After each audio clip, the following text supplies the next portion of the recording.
Dear professors, today I'm going to talk about the MP completeness, and my presentation will be divided into two parts. The first part is called the definitions, and the second part is about some proof of the to show some problem is MP completeness. Let's start talking about the definitions. We already know that an abstract problem is actually a binary relation between a set of instances and a set of the solutions.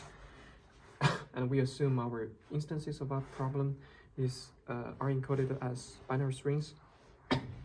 And then an algorithm solves a problem in O of Tn time if for every input of for every instance of length n, the algorithm returns a solution 0 or 1 in O of Tn time. So that's a definition of the solve. And if Tn equals Tn is actually O of the n to the power of k for some constant k, that means the problem is actually a polynomial time solvable problem. And then we define P is a class of the polynomial time solvable problems. And then we also have some definitions of the alphabet. The alphabet is a finite set of the symbols, and the language L over sigma is L for alphabet. Sigma is a set of the strings, a set of strings, a set of strings of sigma, of symbols from sigma. So, for example, if sigma is equals to 0, 1, and then our L language will be 0, 1, 1, 1, or something like that. And we also have the sigma star. The sigma star includes is a set of binary strings.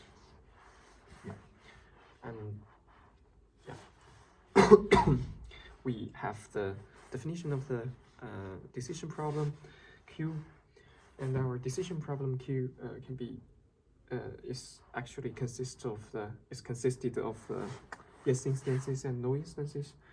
So we can view the Q instance, a Q problem, actually doing this one thing, that is, it's a mapping from the yes instance to 1 and the no instance to 0. So it could be also viewed as a language that L 0, 1 equals star and the Qx equals to 1. Then we also have a verification algorithm.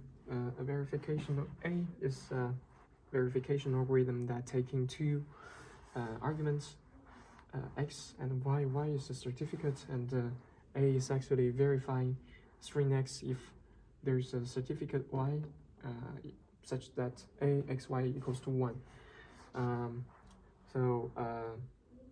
We just write it as a format of the language L x 0, 1, and there is a y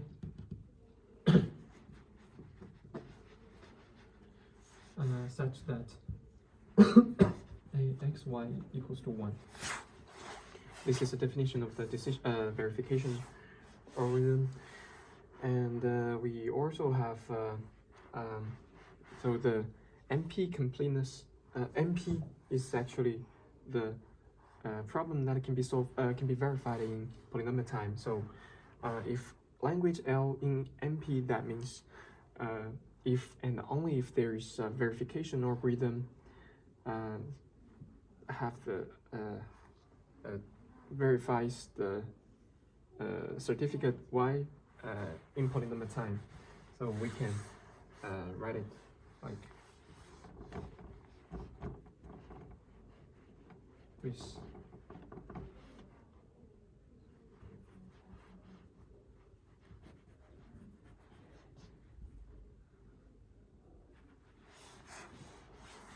So then we got what is P and what is MP. So P, for conclusion, in conclusion, P is the class of the polynomial time solvable problems, and the MP is the class of the languages that can be verified in polynomial time. And we also have a very important application which is called the reducibility. What does this actually mean? It is is actually if we have language L1, we say language L1 is reducible to a polynomial time reducible to L2, and we can write it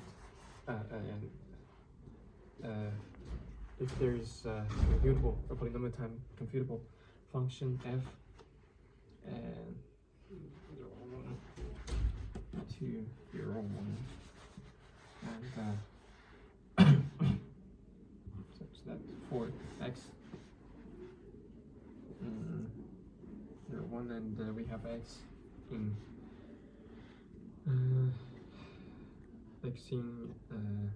L1 if and only if fx1 in L2. So it's for usually we can draw the pictures here. This is a sigma and this is a sigma star, and this is L1 and this is L2. And what does it mean? The reducibility is actually means if x in L1, that means x2 fx1 must be in L1. If x2 is not in L2, then the x2 is also not in L1 also. So it's actually mean the language L2 is at least as hard as the L1, and we saw that if we have language L1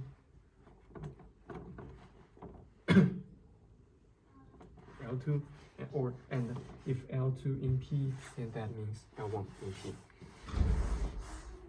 And then we have some general steps to prove that problem is actually a NP completeness. So how do we prove? Our recipe is that we firstly need to prove that the problem is in NP, and the second step is that we need to show this problem is at least as hard as any other problems in NP. And yeah, let's move to our second topic. In this topic, I will talk about the clique, and we already said how to prove our problems is NP completeness. We have a general idea here, and but we can do some modification. That the first step is still we need to prove that this problem is in NP, and the second step is that if we can find an NP completeness problem, we just prove our problem is at least as hard as in the NP completeness problem that we already found. Why it can do hold bits, because we can prove it by the transitivity, because of the transitivity. So the clique problem requires us to can be written like a language, like L clique, and of course G K is instance, and G is a graph containing a clique of size k. And first step, we need to prove it is an NP problem. We consider there's a verification algorithm takes two inputs. The first one is G and K, our problem instance, and we also have a certificate Y. Y specifies the vertices V prime of the vertices in graph. So what our algorithm do is we check that whether our V prime is actually the size of the K, and if whether the V prime is a clique in our G. Actually, it's very obviously it can be done in polynomial time. So we got that our clique is actually a NP completeness NP problem. Then we also have second step. The second step is that we find the already known NP completeness problem, that is 3 CNF set, and we need to construct we need to construct a polynomial time, a computable function that we're gonna construct a graph G if and only if that phi is satisfiable if and only if that graph have a clique of size k. So we given the formula phi equals to close 1 and close 2 and close n, close k, and each clause, for example, CR should equals to literal 1 or literal 2 or literal 3, and these 3 is actually corresponding to 3 vertices, V, I, R, V, V2, R, and V3 are to our G. Then there is an edge. We connect the 2 vertices, like if there is an edge VIR and the VIS, there is an edge like this. If there is if and only if S is not equal to R, and also literal IS is not the negation of the literal S. For example, if we have a clause, I have a formula equals C1 and C2 and V3, and our clause 1 is X1 or X negation of the next X2 and or negation of the next X3, and clause 2 is X1 negation X1 or X2 or X3, and the third one is negation of X1 or X2 or X3.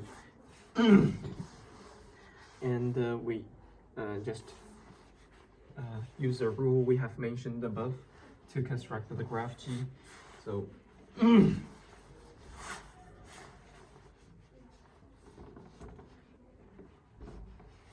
again, this is a graph that we have already constructed, and we need to show that phi, assume that phi is satisfiable, we need to show that the G has a clique of size k. So how do we prove it? We already, if the phi is satisfiable, that means there's at least one literal is correct.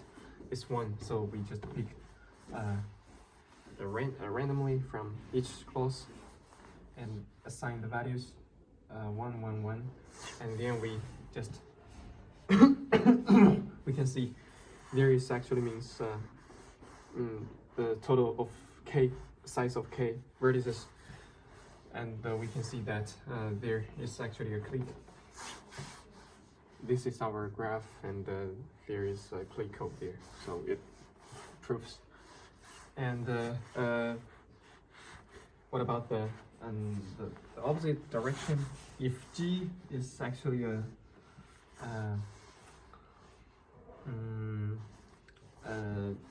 size, a graph contains a k size clique, we just pick. We know that we have exactly one vertex which in each clause, and we pick that one.